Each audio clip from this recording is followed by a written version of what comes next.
문재인 대통령을 만났습니다. 방금 있었던 일입니다.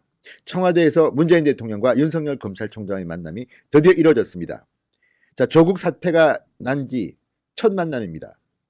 과연 문재인 대통령은 윤석열 총장에게 무슨 말을 했을까요? 분위기는 어땠을까요? 윤석열 총장은 조국 사태 이후 처음 만난 문재인 대통령에게 어떤 자세를 보였을까요? 진성호의 직설 시작합니다. 방송에 앞서 아직 진성호 방송의 구독자가 아니신 분들은 붉은색 구독 버튼 꾹 눌러주시기 바랍니다. 자, 윤석열 검찰총장과 문재인 대통령의 만남은 원래 며칠 전에 예정되어 있었습니다. 그런데 문재인 대통령이 모친상을 당하는 바람에 연기돼서 오늘에야 이 만남이 이루어졌습니다. 문재인 대통령은 오늘 윤석열 검찰총장뿐만 아니라 민감용 경찰청장 등 이 사정기관장들이 대거 참석한 그런 회비체 회의를 열었습니다. 공정사회를 향한 반부패 정책협의회입니다. 청와대에서 주최했습니다. 33명이 참가한 이 반부패 정책협의회를 주관한 문재인 대통령은 이 자리에 참석한 윤석열 총장과 악수를 나누었습니다. 자, 사진을 보면 윤석열 총장은 90도 각도로 절하지는 않았습니다. 한 45도 정도 절을 했고, 문재인 대통령은 그렇게 반가운 얼굴 표정은 아닙니다. 물론 웃으려고 하는 것 같은데 과연 이게 웃는 건지는 잘 모르겠습니다. 아무튼 반갑게 맞았습니다. 그런데 이 문재인 대통령이 이날 윤 총장을 앞에 두고 이런 말도 했습니다. 검찰이 적극적으로 개혁에 나선 것을 높이 평가한다면서도 셀프 개혁에 멈추지 않도록 하라. 그러면서 이제 과제는 윤 총장이 아닌 다른 누가 총장이 되어도 흔들리지 않는 공정한 반부패 시스템을 만들어 정착시키는 것이다. 이렇게 말했습니다. 자, 윤 총장을 앞에 두고 한 말입니다. 이게 검찰이 적극적으로 개혁에 나선 것을 높이 평가한다면서도 셀프 개혁에 멈추지 않도록 하라. 그리고 이제 과제는 윤석열 당신이 아니라도 윤석열 당신이 아닌 어느 다른 누가 총장이 되어도 흔들리지 않는 공정한 반부패 시스템을 만들어 정착시키는 것이다. 이렇게 말했습니다. 자, 방점은 윤 총장이 아닌 다른 누가 총장이 되어도 여기에 찍힙니다. 굳이 이런 말을 문재인 대통령이 왜 했을까요? 문재인 대통령식 불만의 표출일까요? 자, 윤석열 총장의 검찰이 지금 조국 전 장관 일가의 수사를 해서 이까지 끌어왔습니다. 오늘 사정기관장들이 대거 참석한 회의입니다. 이 자리에서 문재인 대통령은 따로 윤석열 총장만 독대하지는 않았다고 합니다. 그렇지만 검찰 개혁을 주문하면서 굳이 이런 표현을 썼습니다. 이제 윤 총장이 아닌 다른 누가 총장이 되어도 이런 표현을 썼습니다. 오늘 이 자리에서 문재인 대통령은 검찰은 정치적 중립성에 대해서는 상장 수준 이루어졌다 이렇게 판단했습니다. 이제 국민들이 요구하는 그 이후의 그 다음 단계의 개혁에 대해서도 부응해 주길 바란다 이렇게 말했습니다. 자, 윤석열과 문재인의 만남에 대해서 언론사들이 상당히 주의를 기울였습니다. 그런데 생각보다는 싱겁게 끝나나 했더니 바로 이 말을 한 겁니다. 윤 총장이 아닌 다른 누가 총장이 되어도. 아주 뼈아픈 한마디입니다.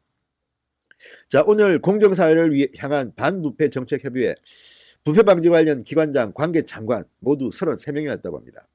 이 자리에서 검찰개혁에 대한 국민의 요구 계속해서 이야기합니다. 왜 문재인 대통령은 이렇게 검찰개혁만 강조하는지 모르겠습니다. 취임한 지 벌써 2년 반이 되지 않았습니까? 문재인 대통령의 공약사항 중에는 권력기관에 대한 개혁이 있습니다. 그런데 유독 검찰에 대해서는 그동안 뭐 하시다가 이제 와서 조국 수사를 하니까 이렇게 열변을 토하시는 건지, 갑자기 인권에 대한 관심이 높아지셨는지, 이렇게 검찰개혁을 이야기하는지 잘 모르겠습니다. 여기서 이런 말도 합니다. 검찰개혁으로 요구가 집중되는 것 같지만 다른 권력기관들도 같은 요구를 받고 있다. 개혁 의지를 다져야 할 것. 늘 공자님 말씀을 하시는데 좀 더 구체적으로 다른 기관도 말해주셨으면 좋겠습니다. 지금 문재인 대통령은 검찰의 역할만 계속 강조합니다. 그것도 그전에는 하지 않던 발언들입니다. 왜 2년 반 동안 침묵하다가 조국 전 장관 일가에 대한 수사가 시작되니까 호트라인에 세우지 마라, 밤에는 수사하지 마라, 뭐 이런 검찰 개혁안들이 나옵니까? 박상기 법무부 장관은 뭐 했던 사람입니까? 그 사람도 제가 알기로는 개혁안을 갖고 있었습니다만 그때는 왜 문재인 대통령이 침묵했는지, 이렇게 강조하지 않았는지, 이렇게 사회의 화두가 되지 않았는지, 적폐수한다고 특수부 검사 서울중앙지검에 그렇게 많이 늘린 사람이 누굽니까? 문재인 대통령의 청와대입니다.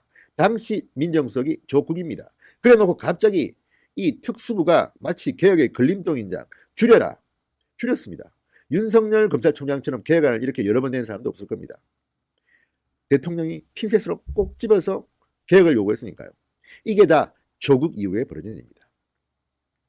자, 문재인 대통령은 입장하면서 참석자들과 차례로 악수할 때 윤 총장과 악수를 합니다. 문재인 대통령은 다소 웃는 표정이었지만 그 다음 표정을 보면 그렇게 반가운 것 같지는 않습니다. 윤 총장은 악수할 때 45도 정도로 고개를 숙여 인사합니다. 별도의 대화는 나누지 않았다고 합니다. 자, 윤 총장은 문재인 대통령이 발언하는 동안 회의 자료를 살펴보면서 메모하기도 했다고 합니다. 그러나 문재인 대통령은 언론에 공개된 자리에서는 발언 도중 그 이후에도 윤 총장 쪽을 바라보지는 않았다. 조선일보의 스케치 기사입니다. 물론 뭐 보기는 했겠죠. 그렇지만 거의 윤 총장 쪽은 눈길도 안 준 것 같습니다. 무슨 감정이 있는 건지. 자, 어쨌든 오늘 이 자리에 모였던 사람들은 대한민국의 권력을 좌지우지하는 사람들입니다. 뭐 국세청장, 검찰총장, 뭐 경찰청장, 행안부 장관, 법무부 장관은 그러나 지금 공석입니다. 김호수 차관이 바뀌었죠.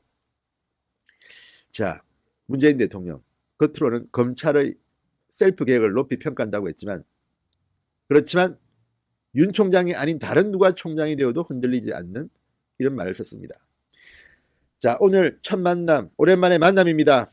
윤석열 총장 속이 어땠을까요? 자, 이 자리에 가기 전에 윤석열 총장은 세월호 수사를 하겠다고 수사단을 만들었습니다.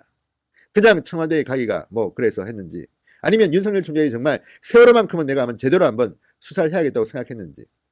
그렇지만 이것을 바라보는 국민들의 마음은 굉장히 다양합니다. 어떤 사람은 그래 이 기회에 세월호 유병헌을 한번 제대로 수사해라. 유병헌 뒤에 누가 있는지 누가 있는지 이런 것도 하라는 주장도 있고 또 박근혜 청와대를 또 수사한다? 이건 너무 과학한 거 아니냐. 몇 번을 하느냐 몇 번을 이런 사람도 있습니다. 그렇지만 저는 개인적으로 이 당시 방송을 하면서 세월호 사건의 뒤에 있는 유병헌 일가에 대해서 많은 보도를 한 기억이 납니다. 의심스러운 게 한두 가지가 아닙니다. 왜 이 세월호 이 세모그룹이 이렇게 컸는지 그 뒤에 누가 어떤 권력의 뒤를 봐줬는지 이런 것도 한번 윤석열 총장 검찰이 한번 수사해줬으면 좋겠습니다. 아무튼 오늘 오랜만에 만난 윤석열 총장 문재인 대통령 청와대에 선물로 이 세월호 특별수사단을 가동했는지는 모르겠습니다만 이왕 하시는 건 제대로 하시기 바랍니다. 그리고 문재인 대통령은 너무 그렇게 티를 내지 마시기 바랍니다. 아실 것입니다. 김성호의 직설이었습니다. 여러분 감사합니다.